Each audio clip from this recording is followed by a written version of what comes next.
Оянған аңыз әңгімем. Автор Айзат Рақыш. Оянған аңыз. Кербез күннің күміс сәулелері Өскеменді қақ жарып, арындай аққан ертістің айдынына түспей жатып, 4 жолаушы таксимен қаладан шыға бердік.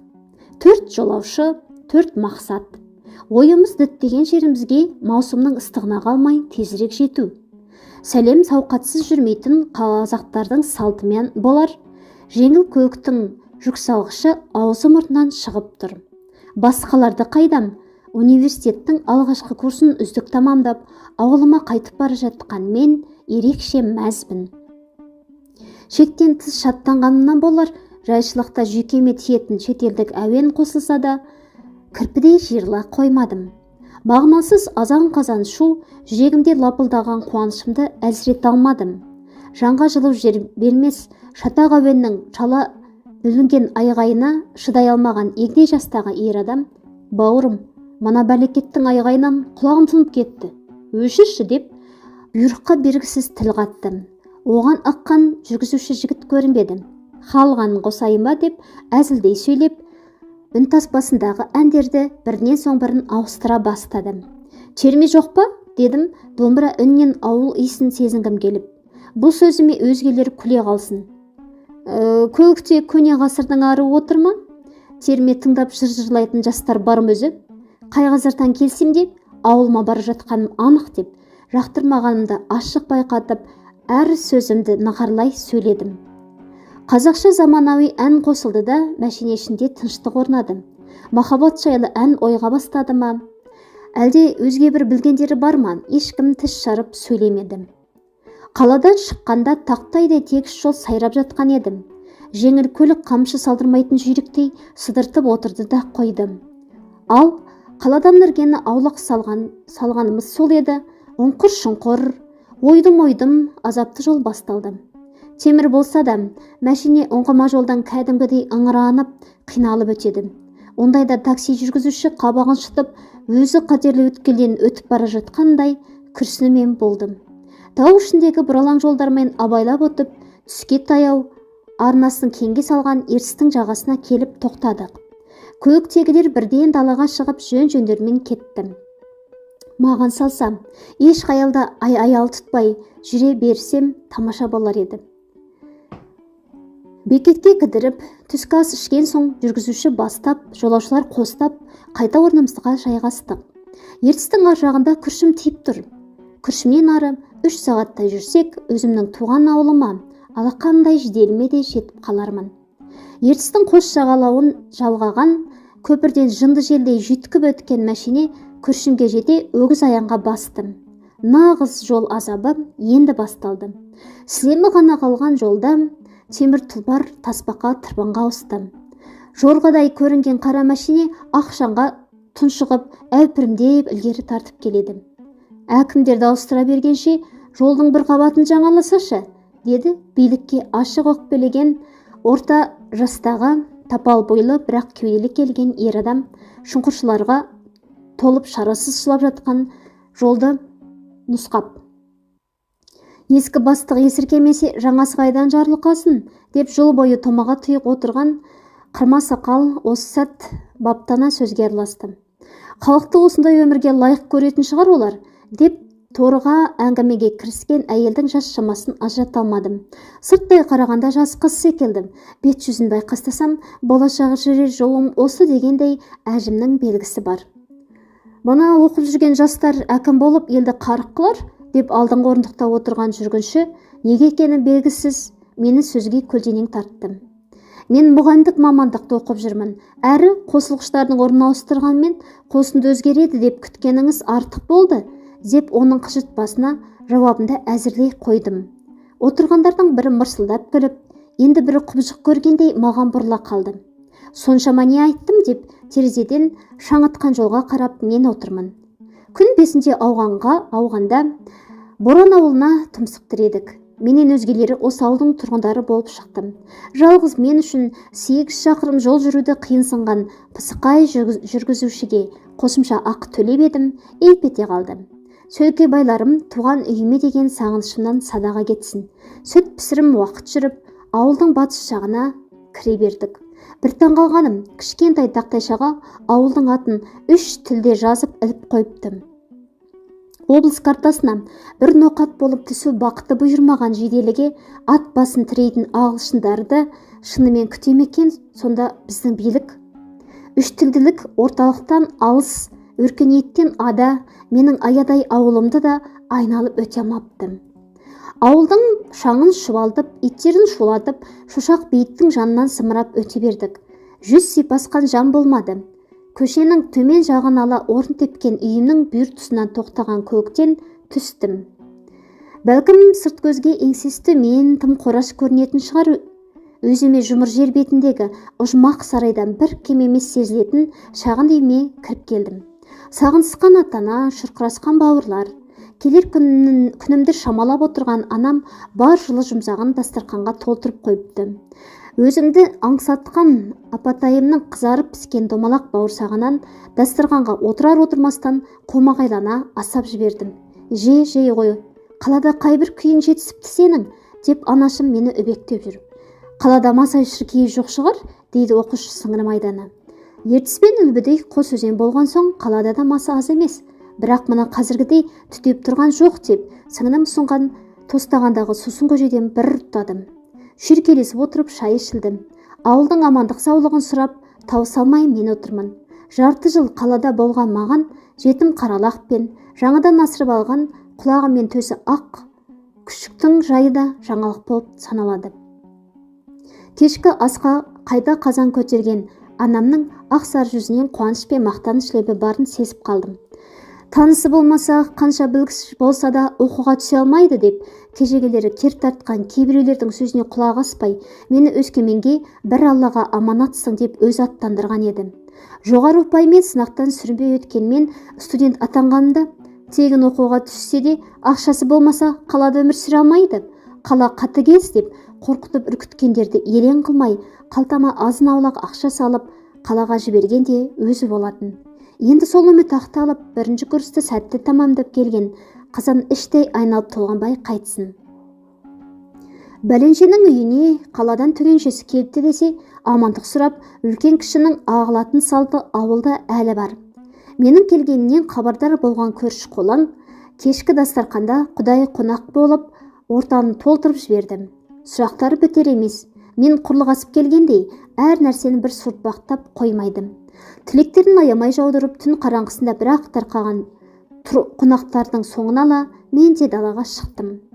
Сыртқы есіктің кіре берісінде ескі темір шелекке салынған шаладан түтін будақтап тұр. Бұл көк масадан таптырмас қорғаныс. Өскеменнің көгіндей түйдектеліп қызыл бұлтқа ұқсап қоюланған қызыл газы түтін жоқ мұнда. Содан да болар, тезек түтіні қосылған кешкі ауаны көкірегімді кере жұттым. Мені сағындырған, өзіне табындырған, көңілімнің түкпірінде ән салдырған ауыл иісі осы түтін иісі. Қаланың сылқымына айнала алмап едім, бірақ кеште түтін иісі бойына сіңген ауылдың бойжеткені болып шыға келдім. Туған шаңырақта тұяқ серппей ұйықтап, ертеңіне түске таяу әрең ояндым. Жуынуға сыртқа беттей беріп байқағаным, апатайым, қаладан келген баланың мазасын алмаңдар, ұйықтасын, тынықсын деп мені қызғыштай құрып отыр екен. Менің анам, қайратты ер мінезді менің анам. Аналық махаббаты арнасынан асып, шарасынан тасып тұрса да, ыстық лебізіне бір байлап бермейтін менің байсалды анам. Менің тыныштығымды, ұйқымды күзетіп, өз ауызғы бөлмеде отыр. Сенің келгенің мұң екен, біз аяғымыздың ұшынан жүруге көштік. Бас қолбасшының бұйрығы солай деп, қалжыңдай үн қатқан Айдана менімен десе далаға шықтым. Сен ұйықтап жатқанда дабыр келген. Кешке кіші нағашының үйіне қонаққа барамыз деп, өзінде қоса соңғы жаңалықтан мені хабардар еттім. Қаладан келгенімді естіп үлгерген бе? Әлде мен тым көп ұйықтадым ба? Дедім мен ашық таңырқап. Қалалық бикештер сияқты жұртта таңданбашы. Бұл ауыл, мұнда жаңалық жай оғынан жылдам тарайды. Қу тілді сыңным, менен қалалық бикеш шықпайтын білмей ме? Әлде әзіл шақырған түріме? Менің таңғасым үйдегілердің түскі шайымен сәйкес келіп, төрт көзіміз түгел отырып тамақтануға кірістік. Сүттің қаймағын қалқып алып, нанға жағып жесем де, анам тыйым салмады. Бұрын көк сүт қосып ішкен шай дәмсіз болады. Сүттің қаймағына тиіспеңдер деп отырушы еді. Қазір нағашы әжеме барып амандығын біліп қайтайын дедім анамнан рұқсат сұраған сыңаймен. Иә, барып кел. Үйде отырған баланы қалаға қаңғытып жібердің деп маған жиі ұрсушы еді. Амандығын білдіріп, кездесіп көзайым болып құрметіңді көрсет. Тесік қалта студент болған соң қаладан айтарлықтай сәлемдеме ала алған жоқпын. Там-тұм тәттімді алып шыға бергенде анам бір орамал ұсынды. Қаладан әкелдім деп берерсің. Орамалды қалтаға орап салып қолыма ұстата қойды. Орамал тон болмайды, жол болады деп ұсын. Найза тілді айдана тағы да орайын тауып мені қағытып қойды. Жанында жарты жылдай мен болмаған соң оның әжуа қағытпалары ішіне толып қалған сияқты. Оның осы әзілдерін де сағынып келдім емес пе, несінеп білейін. Кіп-кішкентай шіделіде көше саусақпен санарлықтай ғана. Олардың аттары да көшенің сыпытына сай берілген. Біздің үй орналасқан қатар ұзын көше деп аталады. Оған көлденең жатқан аумақ шолақ көше атына ие. Бұдан бөлек қызыл үйлер тізілген жаңалау бөлікті ел ішінде ауылдың ескі атымен жаңа Әрденке деп айдар таққан. Әжемнің үйі ұзын көшенің бас жағында. Бұл үй қатардың алғашқысы болғанмен өзге үйлерге теріс қарап оқшау тұр. Сәлемдемемді алып кіріп барғанымда әжем жалғыз отыр екен. Елуге жетпей таяқ ұстатып, 30 жылдай аурумен қыстаған тағдырына налуды білмейтін қайсар жүзін әжем торласа да, жылы шырайы қашпапты. Тек мөлдір қой көзі қарттығын мойындауға асықпайтындай. Әже, мен келдім, амансыз ба деп анамның анасына құшағымды жая ұмтылдым. Шүкір, есенбіз. Өзіңнің қалың қалай? Түнегіні құмала қашып едім, екі аяғыңа да үзеңгіде деп көрсеткен. Жорамалымға тегетпептім. Бетінен сүйген әжем менің жауымды әлде қашан жорып қойғанына сәл мақтанғандай әуез ете сөйледі. Әжемнің құмалаға шатын қасиеті барын бүкіл ауыл білетін. Малын жоғалтып, құндызатын іздегендер амалдар таусылғанда әжеме келіп құмалақ аштыратын. Сонда бір ғажабы, әжемнің айтқан уақыты мен межелеген мекені көбіне дөп түсетін. Сәуегейліктің салтын ұстанбаған әжем бұл еңбек үшін ешкімнен ақы алып та көрген емес. Ел жұртта алғыстарын айтып жөндеріне кете беретін. Өткен жазда оқуға тапсырғанымда әжем құмалақ ашып, «Бісміллә, бағың жанайын» деп тұр деген болатын. Айтқан айдай келіп, жоғары көрсеткішпен мемлекеттік гранттың иегері атандым. Құмалақ ашып беремін деп мені шақыртып алып, қара кешке дейін анамына шаруаға жұмсап, сілемді әбден қатырғаны есіме түсіп, сәл езу тарттым. Өңің жүдеу болғанымен жанарың жайнап тұр. Қаланың тамағы ауыл баласының жұмырына жоқ болсын ба? Қарғамай, оңайлықпен келетін бағы жоқ. Әже, мен қалада аш жүрген жоқпын. Анда-санда болса да ауылдан сәлемдеме келеді. Сонда түлкі құрсақ жүретін студент қыздар бір тойып аламыз. Ауылдың дәмінде бір ерекше қасиет болады ғой деймін. Өз қолыңмен әзірлеп, отқа пісірген дәмнен асқан не болсын. Отырмын міне. Көңілімде бәрі сайрап тұр. Жасайын десем қол қысқа. Әжем көңілі босап, аяқ қолы тартылып, таяқпен жүруге әзер жарайтын өзінің мүшкіл қалын бір аңдатты. Мұнысы қалай? Шынымен қартаяйын деген бе? Әлде ширек ғасырдан астам алысып келе жатқан ауру жеңген бе? Салы суға кеткендей төмен қарап, біраз үнсіз қалған әжеме, анамның айтуына қарағанда сіздің пісірген бауырсағыңыз бен етіңіздің дәмі айрықша болған екен, дедім көңілін аулағым келіп. Қолығым іске стау деймін. Әжем қайдадан қайратты кепіненіп, несін айтасың? Дастарқанымды жиюды білмеуші едім. Аста төк дастарқанымнан кілегей, сарымай, құрт ірімшік, бауырсақтың түр-түрі, асылған ет пен құрдағы үзілмеуші еді. Қазір оны түрлендіріп тамақ істемек түгілі. Тоқ шайнекке шайды әзір қоямын. Бір мезетте көңілі сан мәрте құбылған әжеме шай дайындап бердім.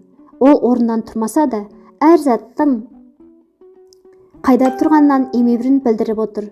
Шаруадан қалса да бәрі бұрынғыдай көкірегінде жатталып қалғаны анық. Әкел, шайды өзім құяйын, деген әжем шәйнекті өзінің қасына қойғызды. Шолақ қолының шынтағына көп күш салып шайды өзі құя бастады.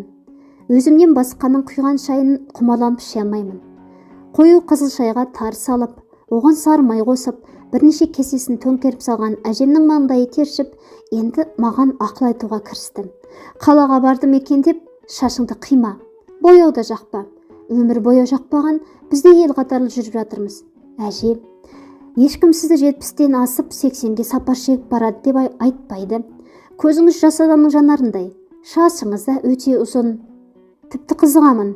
Бурыл шашқа қызыққаның қызық болды. Әжем кесесіндегі шайын сарқа ашып, дастарханды жина дегендей сыңай танытты. Оны балаша алдарқатамын деп артық сөйлегенімді сезгенмен сөзімді жуып шая бастадым. Шашыңыздың ұзындығына, қалыңдығына қызығам деймін, әже. Шынымен құмартсаң, үстел жинаған соң шашымды асықпай тарап, өріп жиып бер. Әжемнің әмірін орындап, шашының өрімін тарқатып тарай бердім. Ақ шалса да, бурыл тартып қалса да, әлі күнге қайратын жоғалтпаптым. Әжемнің нұсқауымен шама шарқымша өріп, жаулығын жақсылап тартып бердім. Тақ келемін ғой, әже, енді жылжиын, мен күн әбден ысыды, деп кетуге қамдандым. Шешең айт, осы сенбі келіп мен моншаға түсірсін, төсек орнымды жусын. Өз қызына батып сөйлейтін әжемнің бұйрығына құп деп үйден шыға бердім. Маусым орталанғаннан бері әбден күшіне енген шығыс жазы аптабымен жер көкті күйдіріп, жалын атып тұр. Үйге дейін борпылдаған шаң кешіп, ақ шалбарымның балағы қарам бояуға малып алғандай кісі көргісіз күйге түстім. Дұшпан көз киімімді шаңға киіп нем бар едім. Жаздың ұзақ күні ақ ұрып, ұясына әзер қонғандай болдым. Кешке сиыр сауымына, шаруа жайына араласып кеттім. Амырт үйірлем, кіші нағашымның шаңырағына қонаққа бара жатқанда, қошкеш сіңілімнің айтқаны мынау болдым. Күніне табақ-табақ ет саған тартылады. Бұл құрмет ары кетсе бір аптаға созылар. Патша өмірдің дәмін татып қал. Шынында да, патша өмірім бас аяғы 6 күнге созылды. Ат көлік аман жеттің бе деп қонаққа шақырғандар легі бір аптадан соң сап тыйылды. Бұдан ары мейман ғұмыр кешуге өзімнің де ниетім жоқ болатын. Қаладан тас түйін бекініп келген бір жайым бар. Жоспарлаған ісімді жүзеге асыруға қанша бекінгеніммен өзімді 6 айдан бері сағындырған ауылдың қызықтарынан шыға алмай маусымды аяқтадым. Жалыны мен жаздың бар көркін ұрлап алған шілде келгенде уақытымның тұйықталуға таяу екенін ішім сездім. Сондағы тапсырмам университет студенттерінің 1-ші курсты аяқтай сала өткізуге тиіс фольклорлық іс тәжірибесі. Филология факультетінің алғашқы курсын бітірген жастарға өздерінің тұрғылықты жерлері бойынша қатқа түспеген ертек аңыздарды жазып алып жетекшімізге өткізу міндеті жүктелген. Міндетімді мүлтіксіз атқару үшін ауылдың қарияларын жағалап қайту ойымды анам айтып едім, бірден қостай жөнелдім. Ауыл шағын болған соң шежірелер қарттары бар үйлер де аз болатын. Бар жоғы 5-6 шаңырақта ғана 80-нің сеңгіріне шығып 90-ға қарай жол тартып бара жатқан қарттар бар. Соларды бірін қалдырмай аралап шығып, аңызға қарқ болмақ дәмем тым зор. Шолақ көшеде тұратын Зәрипа әженің үйіне бас сұқтым. Кімнің баласысың деп тергей қарсы алған кейуана аппақ кимешекпен төгілтіп камзол киіп, бар сән салтанатымен жарқырап отыр. Әженің келбетіне сүйсіне қарап, өзімді таныстырып, бұйымтайымды айттым. Біз аңыз ертегі тыңдайтындай тыныш заманда өспедік қой. Балалық шағымыз кесапат соғыспен тұспа-тұс келді. Кешке от айналысына немерелерін жинап алып, ағыл-тегіл шежіре тарқататын қариялардан мейлінше жырға қан алмадық. Барлығы жеңіс үшін деп ұрандатқан елде әпсана айтып, әдемі жыр толғайтын шама болды ма? Менің үмітім үзіле қараған кейпіме жанашып кетті ме? Зәрипа әже бір қозғалып тамағын кенеді. Келіні әжейдің ас төсіне түсіп, шындағына жастық төсеп, шайын қайта демдеп әкеліп, енесін жас балаша өбектеп жүр. 80-нің құшағына салтанатымен сыйған әжейдің тың қалпы мүмкін осынша күтімінен болар деп іштей топшыладым. Дәмнен ал отыр деген әже әңгімен бастады да қысқа қайра салды. Бұрынырақта осы ауылда бір қызы болатын. Өзі соқыр еді. Зағиптығына қарамай той жиындарда ән салатын. Дауысы айрықша еді, расын айту керек. Той томалықтарға оны арнайы шақыртып, құрметтеп төрге отырғызатын. Кең тынысты сұлу үн кім-кімді де таңдай қақтыратын. Ол қыз жалғыз кәрі шешесімен ғана тұратын. Қайдан келді, тегі кім, кімнің ұрпағы? Ол жағын тірі жан білмейтін. Көктен түскендей болып ауылда бағзы заманнан тұрып жатқандай еркін жүруші еді. Еркіндеппін ғой. Ол заманда біреу-біреуге қысым көрсетіп тарылуды білуші ме едім. Бір күні сол қыздың шешесі қайтыс болды. Сондағы қыздың зарлы даусын жаназаға жиналғандар тыңдап тұра алмай, ел тегіс егіліп жылап еді. Сонда төбе құйқамды шымырлатқан қасіретті әуеннен бір тармақ та есімде қалмапты. Бір-екі сөз ғана. Әжет кемеске кеткен жастық шағын аңсағандай кенет ауыр күрсіндім. Анасын жоқтаған соқыр қыздың жырын ұмытып қалғанына өзін айыптағандай аз кем үнсіз қалды. Мүлде есіңізде жоқ па? Мен қаламамды оңтайлап жазып алуға даяр отырмын. Ұйқасты жолдары мүлде есімде жоқ. Бар білетінім мынадай мазмұндағы сөздер. Құдай, жанарымды суалттың, жастығымды тонаттым. Жарығым анам еді, енді бүгін шырағым тағы өшірдің. Менен алмаған мен қалдым. Зәрипа әжейдің баппен айтқандарын түртіп алып, алғысымды жаудырып жөнеле бердім. Аты жөні жоқ әңгіме болса да, қиялымда түрлі суреттер тіріліп, не бір бейнелер ояна бастады.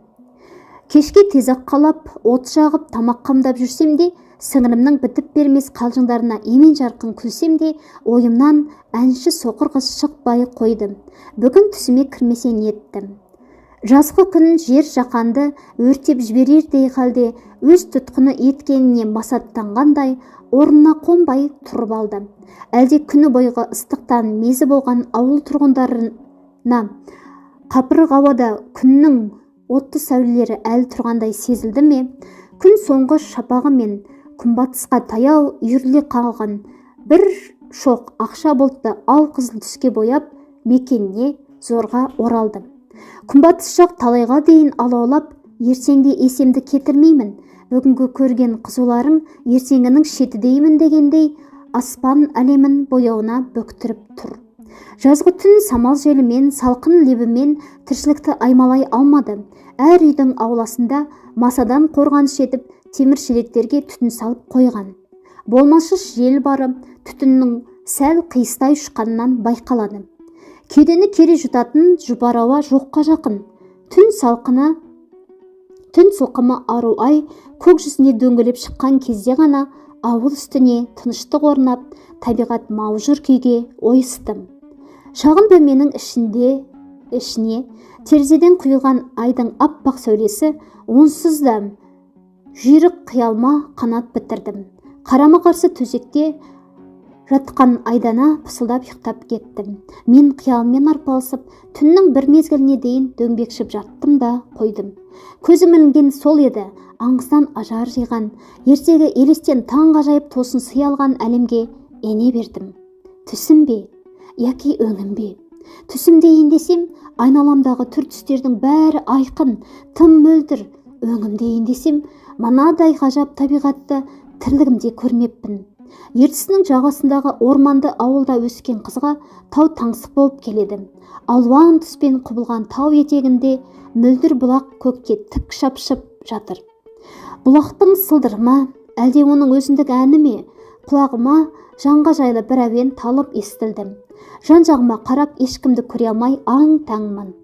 Бойымды ертіп, санамды мың сан ойлардан азат еткен бұл қандай әуен? Күн көзіне тік қарғыған бұлақ тамшылары аппақ моншақтар қайналып сала бердім. Сұлу көрініске қомағайлана көз тігіп мен тұрмын. Кенет ақ моншақтар ауада қалқып келіп, менің өңіріме тізіле қалды. Моншақтың кіршіксіз мөлдірлігіне таңдай қағып, біреуіне қолын тигізе беріп едім, бұлақ басынан белгісіз бейне шығып, маған жақындап келді. Сіңілім, ау сіңілім деген үнінде қаламат жылылық бар. Одан қатер төнбейтінін сезіп, көзімді тіктеп едім, перизат бейнелі, сұлу мүсінді аруды көрдім. Ұзын ақ көйлегінің етегі мен кеудесі ақ моншақтармен безендірілген. Бүгін мен іздеп келгеніңді білемін, ақ көгершінім хабар берген. Қыздың оң иығынан сүттей ақ көгершін пыр етіп ұша жөнелді. Тобығына түскен қос бұрымын сылкып тастап, қыз менің қарсы алдыма келіп тұрды. Сонда барып байқадым. қос жанары Марқакөлдің айдынындай бөлдір, әрі тылсым тұңғиығы терең екен. Ұзын, түзу кірпіктерін қағып қойып, ол енді тіптен мейірлене сөйледі. Өзі аздап толқып тұрғандай. Зәрипа әжей мені көргенде тым жас еді. Содан да менің әндерімді ұмытып қалған сияқты. Әжей маған соқыр қыз туралы әңгіме айтқан, ал сенің жанарыңдағы мына жарық нұр. Сымбатты бикеш сөзімді аяқтатпай сыңғырлап күліп жіберді. Бәрі дұрыс. Мен сол соқыр қызбын. Жер бетінде жамандық жасағандарды көп көріп, жаратушымнан бұдан былай пенделерден қастық көрмеу үшін жанарымды көретуге құлшылық еткен едім. Аллам тілегімді демде қабыл етіп, бірақ күнде түнекке сіңіп кеттім. Бірақ адамдардың қоршылығын мүлде көрмейтін болдым. Міне солай. Перзат әндей көксіне басып еді, маңай одан бетер гүлдене түсті. Оның жанарынан тараған ғажайып нұр менің көзімді қарықтыра бастады. Жақсылықтың қарлығашы қанат қаққанда, жанарыма қасиетті сәуле өзгеліп құйылды. Сенің жас жаныңда пәктік пен адалдық бар. Көненің көзін іздеп, бүтін ауылды шарладың. Мені тірілткен сенсің, сіңілім. Мен тілім таңдайыма жабысып, кекештеніп қалдым. Жарық дүниеде 19 жыл жүріп, мұндай сұлулықты кездестірмеген аңғал басым тілден қалдым. Соңынан іздеп шығар ақылды сіңілің болғаны қандай жақсы. Келші, қолыстасып ән шырқайық. Ол маған сүйріктей нәзік саусақтарын созды. Дірілдеген қолымды баяу қысқан ару әуелете әнге басты. Бір ғажабы, сұлудың әніне мен де қалыспай шырқап тұрмын. Сиқырлы әуеннен бұлақ басындағы қаратас қақ айырылды. Тау етегіндегі гүл атаулы тегіс билеп ырғаққа үн қосты. Сызылған саздың сиқыр әсер етті ме, көкке шапши атылған бұлақ ырғағына ырғатыла билей бастады. Ән тәмам болса да, табиғат билеуін қояр емес. Әпкетай, сен жайлы кітап жазамын, дедім даусым тауды жаңғыртып. Жаза ғой, қолынан келеді. Енді мына ақ моншақтар үнемі өңіріңде қадаулы жүрсін. Әпкетай, күн бейнелі күлім көзге ұмтыла беріп, оянып кеттім. Төбемнен төніп, айдана тұр. Неге ояттың? Шешуші жеріне келгенде қапы қалдым. Айданаға бұрқырай сөйлеп тұруға аңғайландым. Ердің жыбырлап, езуің ыржиып жатқанға сандырақтаған болар деп, қамқорлықпен оятып едім. Түсіңе кім кірді? Қалалық сер емес пе? Қайдағы серіп? Мен Зәрипа әжей айтқан соқыр қыз туралы түс көріп, сөзімнің соңын айдананың көңілді күлкісі үзіп жібердім. Зәрипа әжең саған ертек айтып есіңді алған сияқты ғой. Мына сиқаңа қарасам, сықақтай сөйлеген сіңірімнің соңынан тұра қуып едім. Киіктің лағында екі секіріп бөлмеден шығып үлгердім. Түсіме енген тылсым әуенді іштей қайталамақ болып, аңылдап келіп, дастархан басына жайғастым. Апа, мен бір керемет түс көрдім. Қарсы алдында өзі шай құйып беріп отырған апатайыма қарап жауап күттім. Түс жори алмайтынды білесің ғой. Әжеңе бар, құмалақташа да түсті жориды. Табылған ақыл, апа, онда мен бүгін әжемнің үйіне барайын. Құланның қасуына мылтықтың басуы деген. Бір жағы айрықша түсімді жортайын, екінші жағынан аңыз сұртпақтайын. Шайда асығыс ішіп орнымнан көтеріле бергенде айдана келіп сөзіме келікті. Менің қиялай әпкешім, мен де барайын, хатшы болуға жараймын. Оның тақпақтата айтқан ұсынысына күле қараған апам шаруа жайымен ошақ басына шығып кетті. Айданан ерту әсте ойымда жоқ. Ол әжемнің әр сөзін күлкіге айналдырып шамана тиер анық. Одан да жалғыз жұртқан қасқырдай өзім ғана барайын. Күннің ыстығынан әрі маса шіркейден қорғалақтап, бүркеніп жүріп, әжемнің үйіне жетіп қалдым. Әжем ас бөлмеде қолына шиыршықтап ұстаған газеті бар, тағы да жалғыз отыр. Әже, сізге келдім дедім, көңіліме әлденеге алаулап. Ақырын сөйле, Тоқабай ұйықтап жатыр. Түні бойы мазасы кетіп, енді көзі ілінді. Әжемнің Тоқабай деп отырғаны бірге тұратын ұлы. Ол ұйықтағанда шуында ұшпайтын белгілі ғой. Ендеше, бүгін әңгіменің орайы келе қоймас. Сонда да әжеме жағалата сөйлеп, келген бұйымтайымды айттым. Әже, мен бір түс көрдім. Соны жорып беріңізші. Аяны түс болса жорып көрейін. Әйтпесе түс түлкінің боғы деген. Елес емес, тура өңімдегідей анық көрдім. Кеше Зәрипа әжеге барғанмын. Зәрипа менен көп біледі екен ғой. Түсіңді де соған айт онда. Шырт ете қалған әжемнің шамырқануы орынды екенін іштей мойындадым да, бұлтаққа салмай жөнімді айттым. Зәрипа әжеге аңыз сұрап барғаным рас. Оның келістіріп айтылмағанын сіз жарастырарсыз деп едім. Сол үшін сізге соңынан келіп отырмын. Сіз әңгіменің майын тамызып, жүйесін тауып, бабын келтіріп тамаша айтасыз ғой. Менің аллахи да биллахимнан кейін әжемнің қаратор жүзі жадырап сала бердім. Жә, ақырын сөйлейік.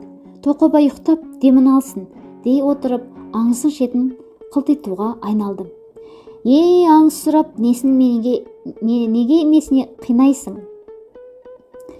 Үйден аула қашығып, кез келген шидің түбін теуіп қалсаң, жер жарықтық өз-ақ сөйлемей ме? Ертістің жағасына барып, сұлулығына көзіңді талдырып, кәрі өзеннен сыр шұғын сұрасаң, толқып тулап толғамас па едім? Көшкен елдің үйіндік айналған үйінің іргесіне барып отырсаң, адыра қалған жайын өз жырламай ма? Ту әже, сай сүйегім сырқырап кетті ғой.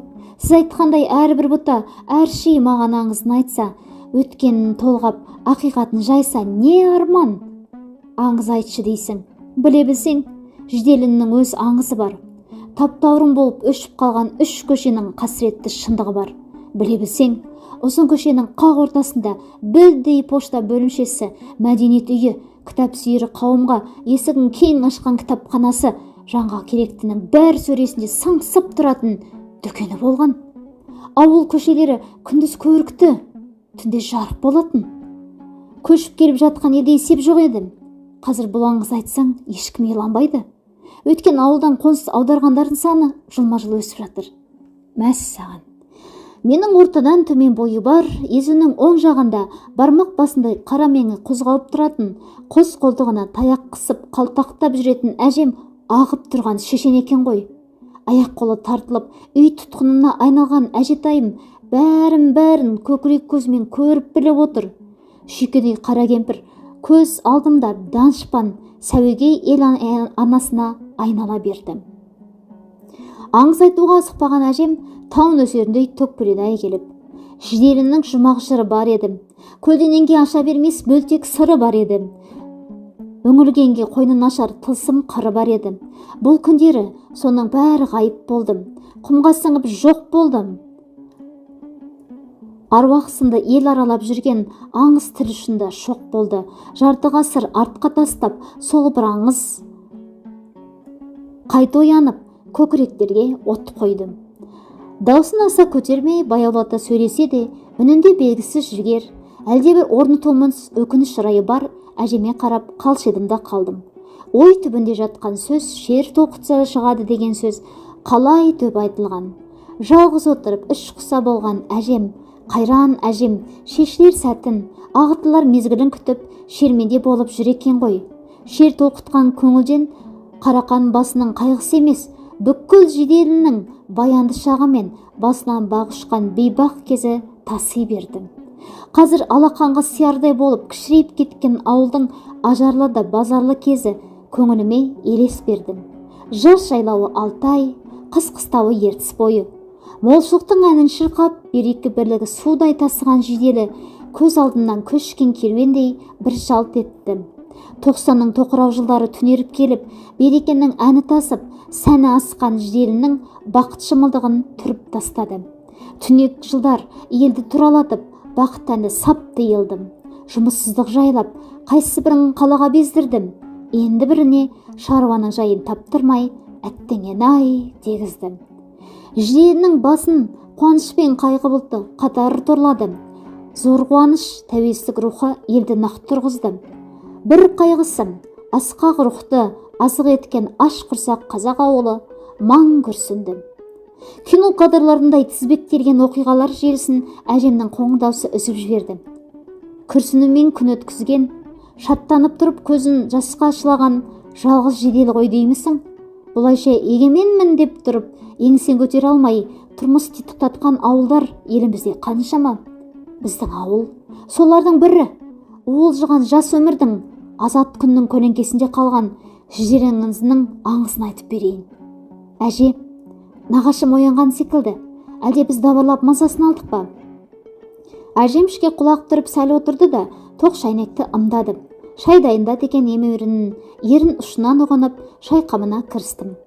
Жиеннің айтылмай қалған аңызын көкірегіме түйіп алып, үйіме қайттым. Ертең Тоқыбай нағашым шабындық жақ басына барады екен. Сол кезде оңаш отырған әжеме келіп, оны тағы сөйлетпекпін. Кешке ауыл өмір қызып кетеді ғой. Жетім қозыларға бөтекемен сүт беріп, ақтөсің ит аяғын тазалап, шуынды төгіп, қара мысыққа жаңа салған сүттен беріп, кешкі асқа бірақ отырдық. Шай үстінде анам маған сұраулы жүзбен қарады. Әжем аңыз біледі екен, айтпақ болып еді, тынығып жатқан нағашым оянып кетіп, сол кісінің шайын беріп жүріп, әңгімеміз жайына қалды. Ертең күн қызбай тағы барамын. Анашым мақұлдаған раймен басын изеді. Өз анасынан қысқа әңгіме шықпайтынын сезетін тәрізді. Ертең үйін тазалап, кірін жуып, бір көңілін жайласаң, әңгіменің тегін өзі-ақ ақтары анық. Иә апа, өзім де солай ойлап едім. Шаруасын бір тиянақтап, сосын бұйымтайымды көлденең тартармын деп топшыладым. Ой әпкем, менің үйімді жуып, асымды пісірмесең де, мен саған бір аңыз айтып берейін. Мына көшенің соңында қаңқайып тұрған белгісіз мазарды білесің ғой? Шошақбекті айтып отырсың ба? Одан басқа ауылға тиіп тұрған бейіт бар ма? Иә. Сол бейіт туралы аңызды мектептің өлкетану мұражайынан оқыған едім. Елең ете қалдым. Мен де осы мектептен оқығанмын, бірақ Шошақбейіт туралы жазбаны көзім шалмапты. Қысқа ғана мәтінде Шошақбейітте адам жерленуі мүмкін мазар қабырғалары биенің сүті мен жылқының қылынан өрілген деп жазылған. Менің қырағы сіңірім, ал білгеніңді бұрын айтсаң, мектепке де барып қайтар едім ғой. Менің мұражайға аңсармауған сезе қалған апам, әжеңе барсаң, аңызды қолмен қойғандай етіп, баптап баяндап береді. Мектепке соңынан да барасың ғой деп ой тастады. Сөзге ұста, ойы ұшқар әжем тұрғанда, мектептің мұражайындағы қысқа мәтінді қайтейін. Тек фольклорлық іс тәжірибеге дәлел ретінде суретке түсіріп алсам жеткілікті. Бұрынғы өзімнің ұстаздарым суретке түсіруге рұқсат берер. Түн көрпесін қымтанып, жазғы табиғат қамсыз бір күйге енгенде, мен мазам қашып, ой теңізінде малтығып жатыр едім. Әпкем, білесің бе, сен тым әсершілсің, әрі қиялисың. Кейін арқасы қозған бақсы боласың, не шабытты ақын боласың. Тұншыға күлген айданаңға қарай жастығымды серпіп қалдым. Жауап орнына жұмсақ жастығым өзіме қайтып келдім. Ақын болып қалыптаспайды ғой, адамдар ақын болып туады. Мен шайыр болып дүниесін ашпадым, бақсы болмасым да белгілі, бірақ қиялшыл екенін мойындаймын. Онда бәлкім жазушы боларсың, білмеймін. Оқу бітірген соң мұғалім боларым шындық. Бірер сөз қағысқан соң ұйқы ауылына сапарлап кеттік. Ғұмыры қысқа жазғы таң, түн, таңға тез-ақ кезек бердім. Табиғаттағы тірінің бәрін түгендеп алған күн ана, қыбырлағанның бәрін барынша аялауға кірістім. Түн баласында тыныштық тапқан пенделерді еңбектің қауырт таңына бастады. Өзімен таласа тұрып, өмір жырын толғағандарды қостадым. Ертістің жағасын киелі қоныс еткен жиделіге жаңа таң туды. Жаңа таңға әркім әлде бір үміт артып, өре түре келдім. Бүгін ұйқымен дос болуды қойып, ерте тұрдым. Үйге қолғабыс етіп, сосын әжеме барып, әңгімені кешегі түйдек-түйдек сөздерін жазып алмақпын. Әдеттегі тірліктерімді тиянақтап тастап, көшенің басына қарай шаңдата жөнелдім.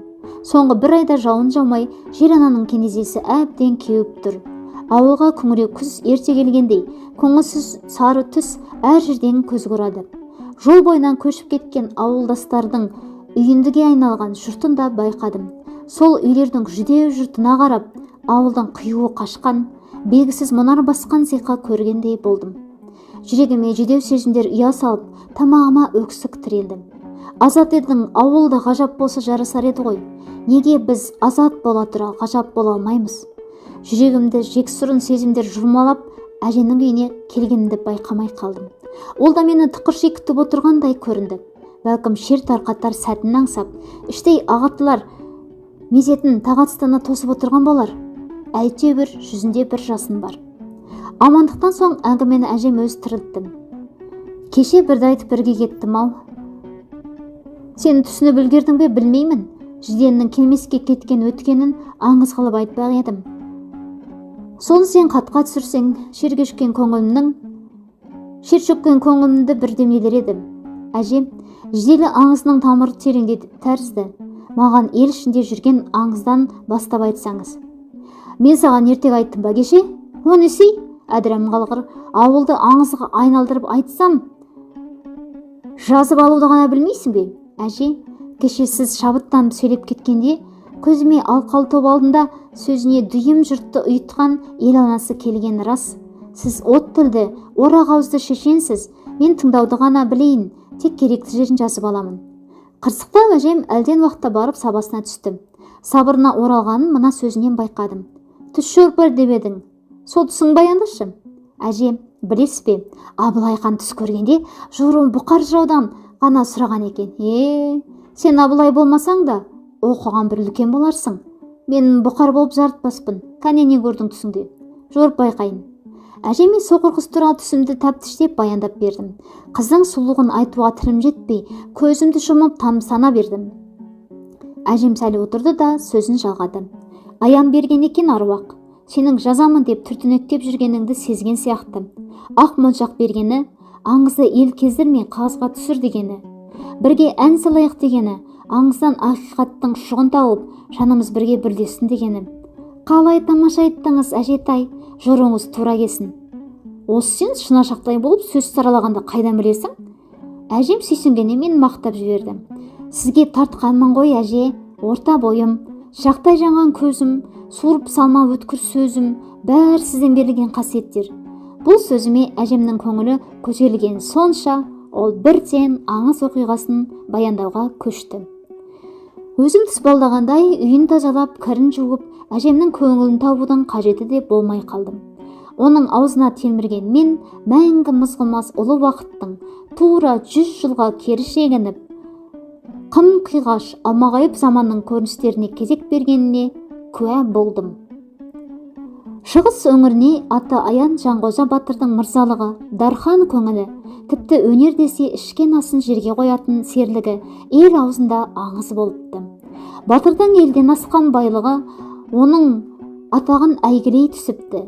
Байлық Алланың аманаты деп білген Жанғожа, көмекке мұқтаж жан көрсе, жәрдем беруге даяр тұратын, кісілігі зор, иманы терең жан болған деседі. Тіпті ел арасында дау туса, кесімін Жанғожадан сұрап келетіндердің қарасы да мол болған көрінеді. Жаратушы пендесін жарылқаймын десем, қиын болып па? Бұл даңқына қосам, байдың жылқы тани білетін аса сыншылдығы ел ішіне аңыз болыпты. Болат тұяқты тұлпарларды қасиет көретін Жанғожа бай өзінің қылқұйрықтыларының санын дөп басып айта алмапты. Жалшыларына кең пейілдік танытып, оларды да ештеңеден кемқор қылмапты. Патша көңілдің мырзаның абыройы алыс жақын аймақты дүр сілкіндіріпті. Біреулер оның мырзалығына тәнді болса, енді бір күншілдер сыпсың сөздің қоламтасын қоздырып, байды есекке теріс мінгізуге ама ойлап таба алмапты. Байдың асын ішіп төріне шыққандар да мәз, оның есігінде күнелтіп, нәпақа тапқандар да риза болыпты. Жаңғырды 4 құбылас сай бай балғандардың көшін бастап, дәулеті тасып жүріп жатыпты. Жанғожа жылқы баласын ерекше жақсы көріпті. Ол араб, түркмен сәйгөктерін емес, қазақтың қолдыма арғымақтарын көбейтуді қол көріпті. Содан да байдың арғымақтары бәйгенің алдын бермепті. Жанғожаның көңілі Алтайдың шыңын өрлепті. Ерсегідей құмыр кешкен Жанғожа аңызға айналмас педі. Кім білсін, қазақтың басына төнген кеп болып, кәмпеске жылдары жетіпті.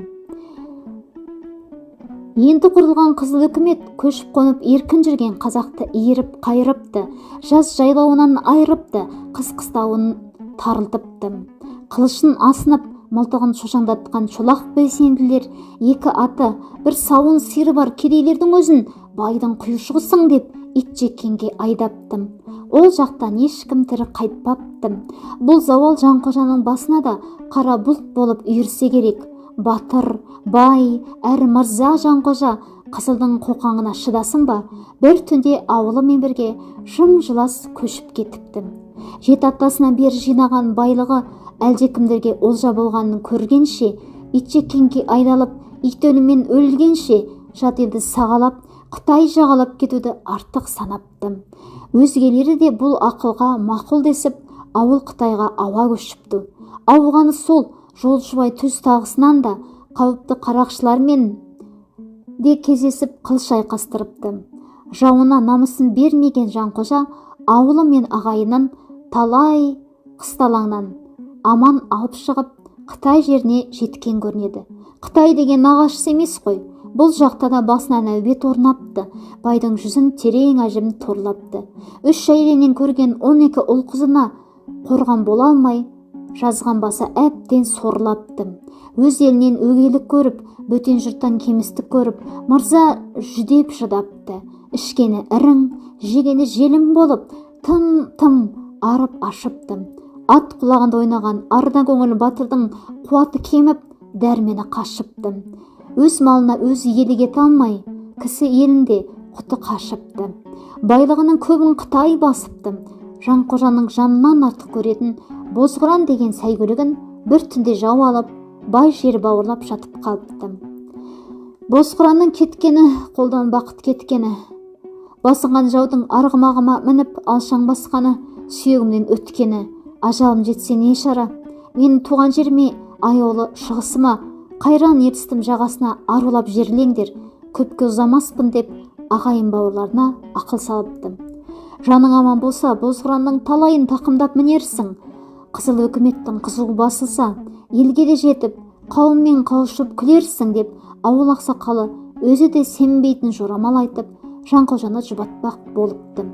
Сұңғыла жаратылған, көпті көрген, терең болжай алатын Жанқожа жүзі қыртыстанып былай жауап берсе керек. Қызыл өкімет, қызыл өрт, сөнуі болмас таяуда. Жаныш айтқан сөзіңе иланбай көңілім қаяуда. Қос бүйірден қысқан жау түбі алмай қоймастым. Қызыл торға түскенше дивана болып кетсемші, Қытай азабын көргенше, бұрал қиткей өлгенше, туған жер қойнына кірсемші. Жанқожаның осы сөзінен соң байдың ауылы көштің басын кері бұрыпты. Тәуекел десіп, жол азабын кешіп, көңілдерінен жұбаныш көшіп, бір түнде туған ауылдарына табан тірепті. Құсадан құр сүлдері қалған Жанқожа, туған жерімде сайран күн кештім, арман не? Ертістің жағасын еркін жайладым, амал не? Ертіске жақын бейіт көтер, тым құрса өлгенде өзенге қарап жатайын. Бізгере алмай, арғы жақта қалған бауырларды ойлап жатайын деп көкірегін кере бір күрсініпті. Ауыл қариясы өмірден басы кешкен ұлдың соңғы сөзін орындауға күш салыпты. Ертіс өзенінен 1 шақырым жерге қазық байлапты. 6 қанат киіз үйдің орнындай жерді сайлапты. Қылқұйрықтарды тегіс байлатып, жал құйрықтарын тұлдапты. Биенің сүтін молынан сауғызып, оны да даяр етіпті. Саз балшықты биенің сүтімен илеп, иін әбден қандырыпты.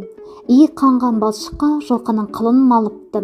Содан киіз үй пішіндес биік күмбез тұрғызыпты. Қызылдың қолшоқпарлары қанша өңмендесе де, ертістің қалың орманына тасаланып, ардақты батырларының өсиетін орындамаққа жұмылған Қаралы ауылға жақын келе алмапты. Жанқожаның елге жасаған жақсылығы көп болған соң, оны шолақ бесенлерге ұстап бергенде ешкім болмапты. Дерт меңдеп, құса женген Жанқожа ауыл аймағымен қоштасып, соңғы сөзін баптапты. Мәңгілік үйіме барайын, жаныма тыныштық табайын. Жат жерде бақи болған бауырларымен қауышып, бір масайрап қалайын. Есіл ертісімнің жағасында мәңгілік сайран салайын. Әуреті жылап, ағайыным, нар көңіл батырды өлімге қимай, Алласынан оның амандығын сұрап жатқанда, Жанқожа тағы тілге келіпті.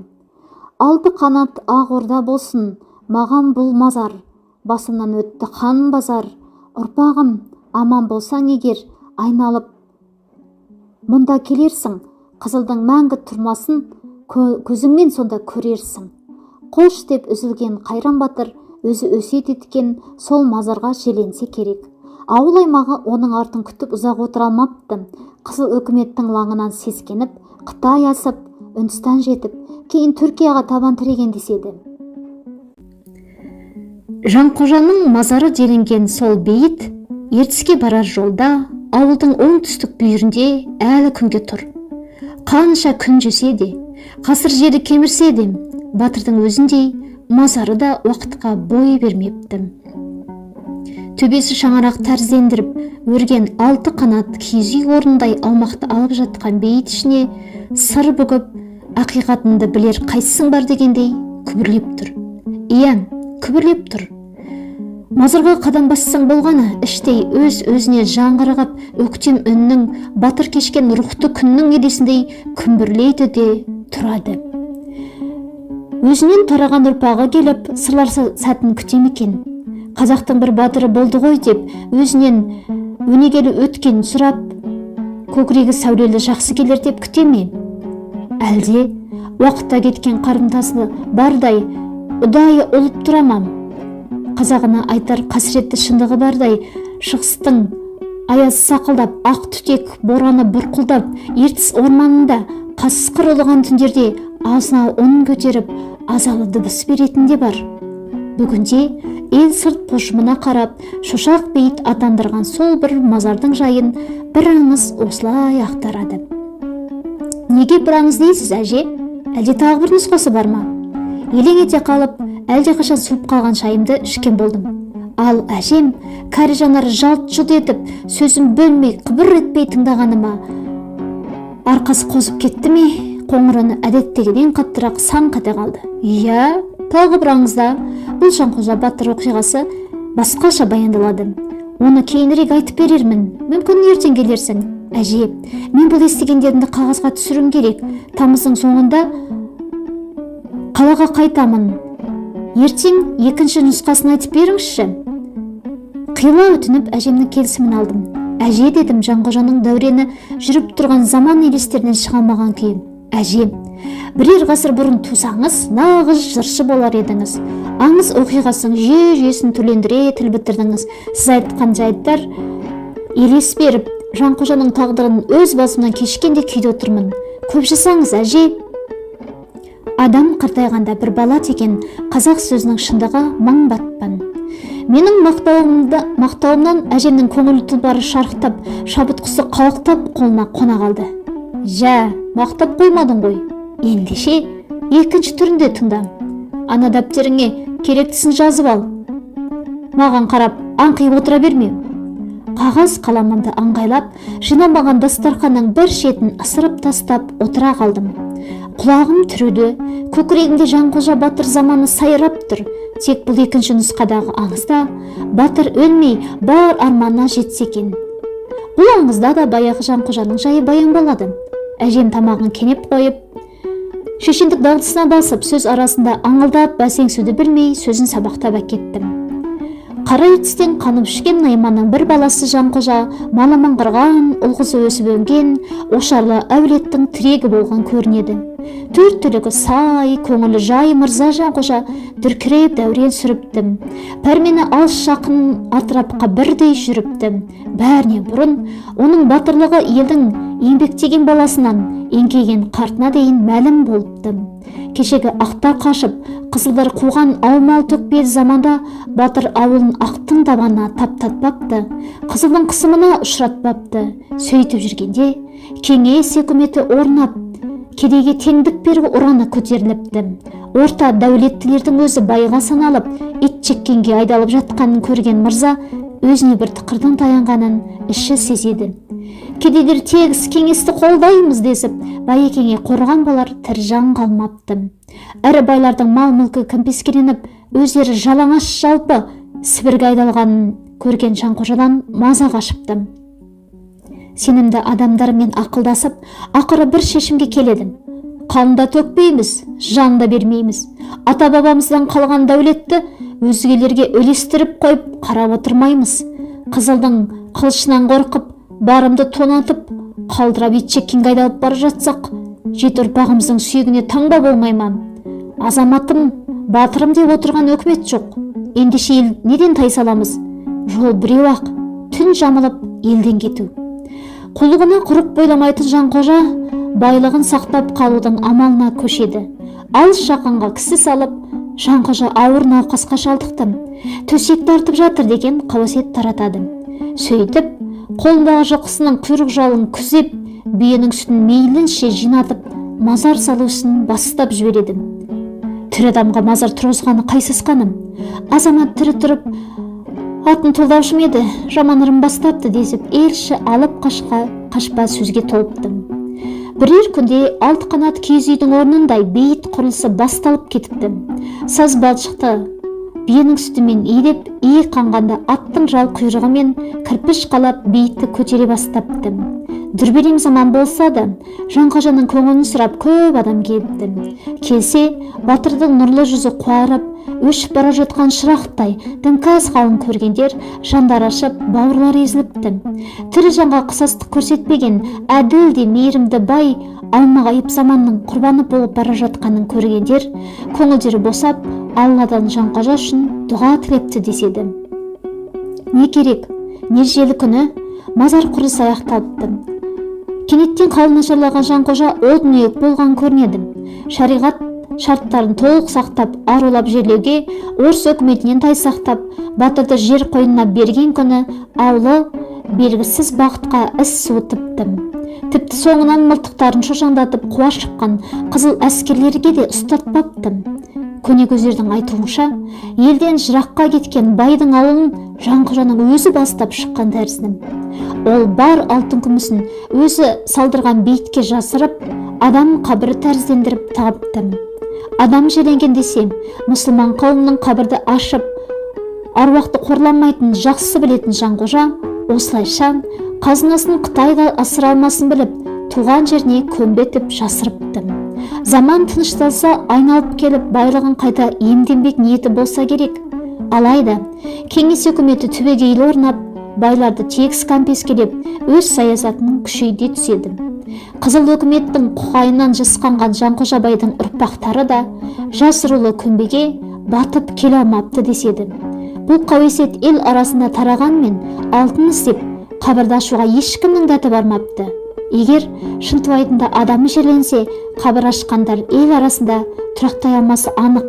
Содан да болар, шошақ бейіттен қазына іздеп, оны аударып төңкеріп, қазыпты дегенді әлі естіген жоқпын. Не болса да, екі ауымызда аласапыран заманда тұрымтайдай тозып кеткен, елінен пана таппай безіп кеткен боздақтың тағдырын бейнелейді. Солай балам, деді әжем Жанқожаның қасіретін өзі шеккендей терең күрсініп. Бұл замана сағаты кімдердің басынан соқпаған, кімдердің бақыт дәуренін келдедіп, кімдердің шақты шағын тонамаған, ауыл шетінде шошайып тұрған осы бейіт Жанқожаның басына туған теперіштен сыр шертері анық, аңыздан ақиқат екендігі айғаға, жауынға да, желге де 100 жылдан астам төтеп беріп келе жатқан төзімді ғимарат.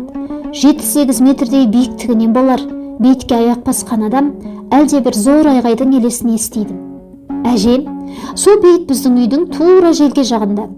Бұл аңызды бұрын соңды қысқа тұрын құлағым шалған, бірақ дәл бүгінгідей әсерленген емеспін. Сізге көп рахмет. Әсірелеп айтып, менің қиялыма шабыт қосып қойдыңыз.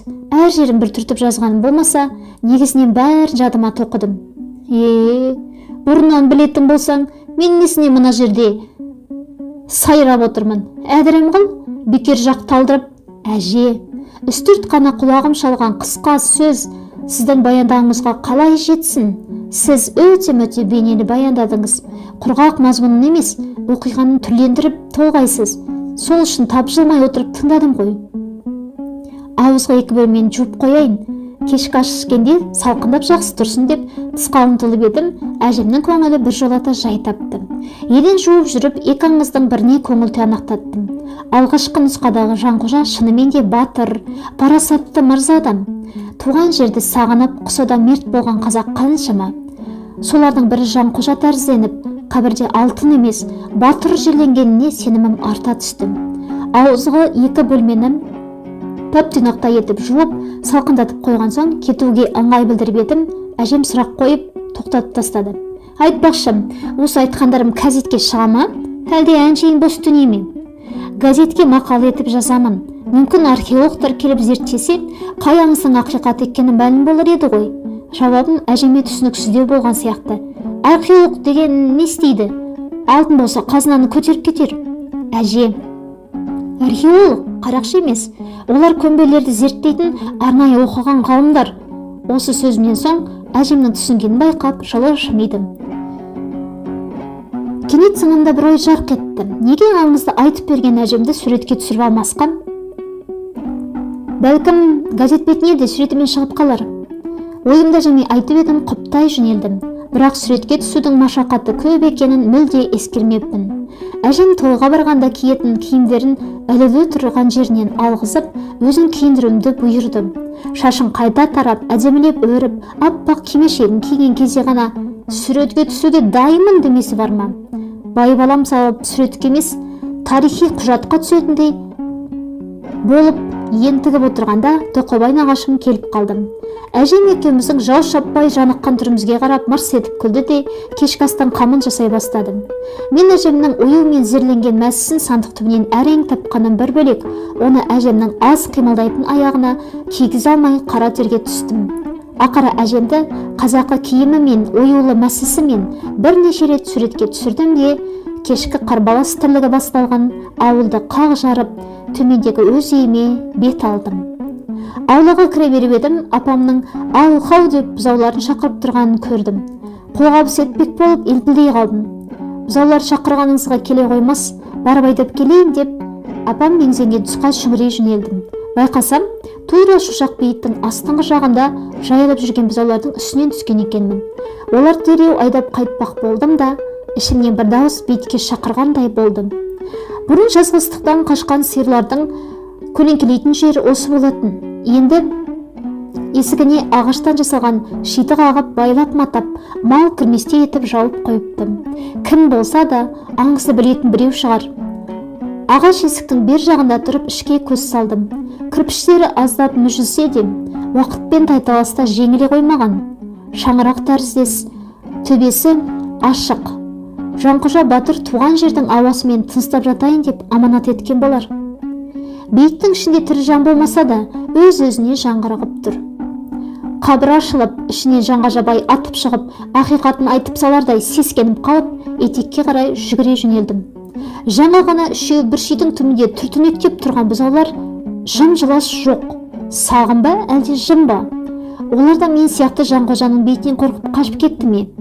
Қашса қай жаққа бет алдым? Бейіт тұрған төбеге қайта шығып, етекке көз салдым. Үш бұзау, ауыздар сүттен көпіршіп, енелерін еміп тұр. Жанша сиырларға жүгірдім. Өрістен ерте келіп, бұзауларын тауып алған түрлерін қарашым. Анамнан оңбайы сөзі іздейтінді сездім. Өйткені менің апатайым қаймақ қатқан қою шай ғана ішеді. Қара шай ішу анама жоқшылықтың белгісіндей көрінетін. Бір-бірінен ажырамаған сиырлар мен бұзауларды зорға дегенде қора жаққа айдап әкелдім. Қораға жеткенше бұзаулар енелерінің желдерін қақтап еміп үлгерді. Қарсы жолыққан анам маған ашулы көзбен бір қарады да, бүгін күндегіден көп емді еген бұзаулар тышқақ тиіп қалмаса болдым.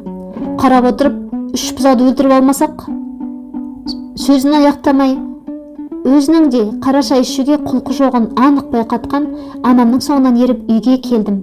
Кінәмді қалай жуарымды білмей, көрші Нұрзила апайдан сүт сұрап келейін бе дедім жуасыммен. Сұрамам. Бір күн қара шай ішсек қатып қалмаймыз. Кейісті қалақпен ұсынылған қара шай сыңып жарытпады. Ауыл өрістен қайтқан малдың тұяғынан көтерілген ақ шаңға бөгіп тұр.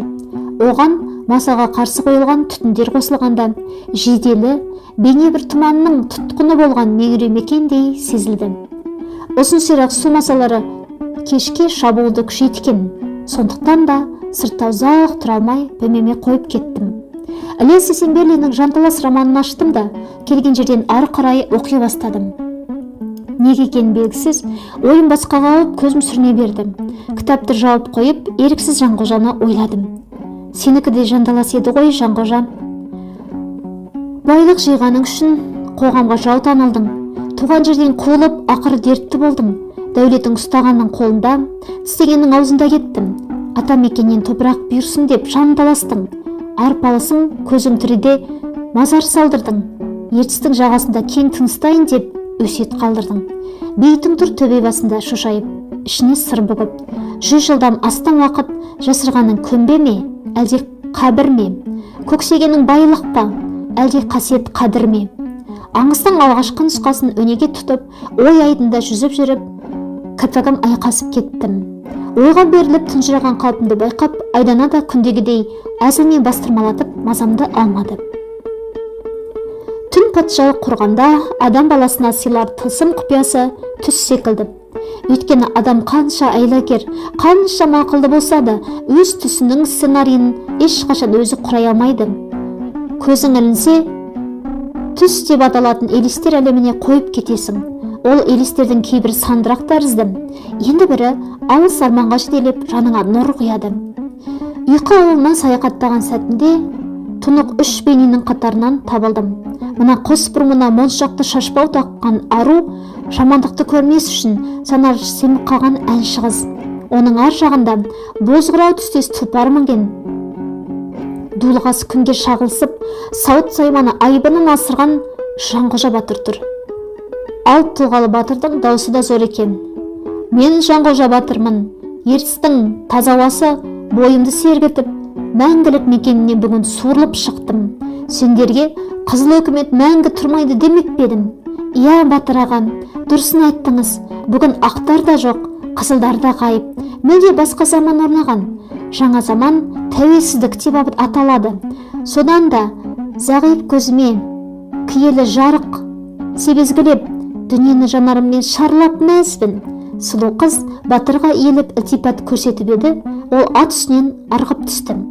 Таудай денесімен осыншама шапшаң қозғалғанына қарап, қайран қалып мен тұрмын. Мен де Жанқожамын деген айбарлы дауыс естілді желке тұсымнан. Зәре құтым қашып, көзімнің құйрығын салып едім, асыл шапан киген, жүзі жалынды жан екен. Заман тынышталғанда қазынамды алуға ораламын деген бар емес пе? Міне, бүгін сол сөзімде тұрып, бейт басына бара жатырмын. Қазынаға қарық боламын, қасыр іздегенді бүгін тауып шат жадыман боламын. Жоқ іздеген Жанқожаның шаңқылдаған күлкісі тым үрейлі естілді. Сұлу қыз қайта соқыр болып жан-жағын қарманды да қалды. Батыр Жанқожа қайтадан арғымағына қарғып мінді де қырандасымен саңқ етті. Байлық кімнен көшпеген, құлқынның құлы болған ер өспеген. Нағыз Жанқожа мен болам, егеменің елімнің ері болам. Сұлу қарындасым, жанарыңды бүркеме, жамандық жоқ енді бұл өлкеде. Батырдың сөзінен соң соқыр қыз жанарынан алтын сәуле шашып, келбетті батырға қарай жүрдім. Батыр аға, оятып алған біздерді қара қызға бата беріңіз, деді мен тұрған тұсты нұсқап. Мен қобалжыдан қалтырап кеткен қолымды жая бергенде, сәйгүлігінен секіріп түскен Жанқожа бабам да алақан жайды.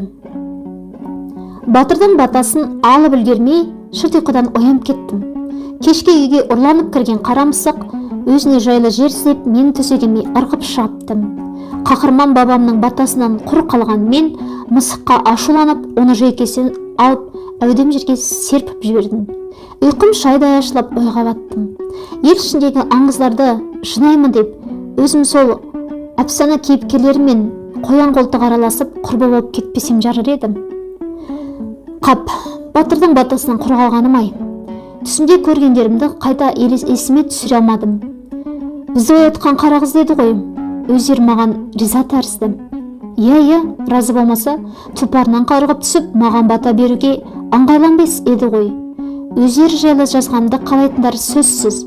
Тосыннан найзағай ой жарқ еттім. Мен болашақта тек қана қазақ тілі мұғалімі емес, жазушы болуым керек. Иә, жазушы боламын. Ел аузындағы аңыздарды тірнектеп жинап, кітап кейіпкерлеріне айналдырамын. Аңыздың астары ақиқат, ақиқатты қазу, түбінде жазу менің парызым. Осы асқақ ойға бекіп, ауыр аманатты қабылдап алғаныма еш өкінбестен таңның ағарып атуын кірпік ілмей күттім. Дәл осы таңнан менің биік мақсатты, асқақ арманды жаңа өмірім басталмақ. Жамандықтан жасқанып, жанарын шел басқан ару қыз. Туған елінен қуғындалып, құсадан кеткен Жанқожа батыр, сендер менің кейіпкерім боласыңдар. Тек түсіме кіруді ұмытпаңдаршы.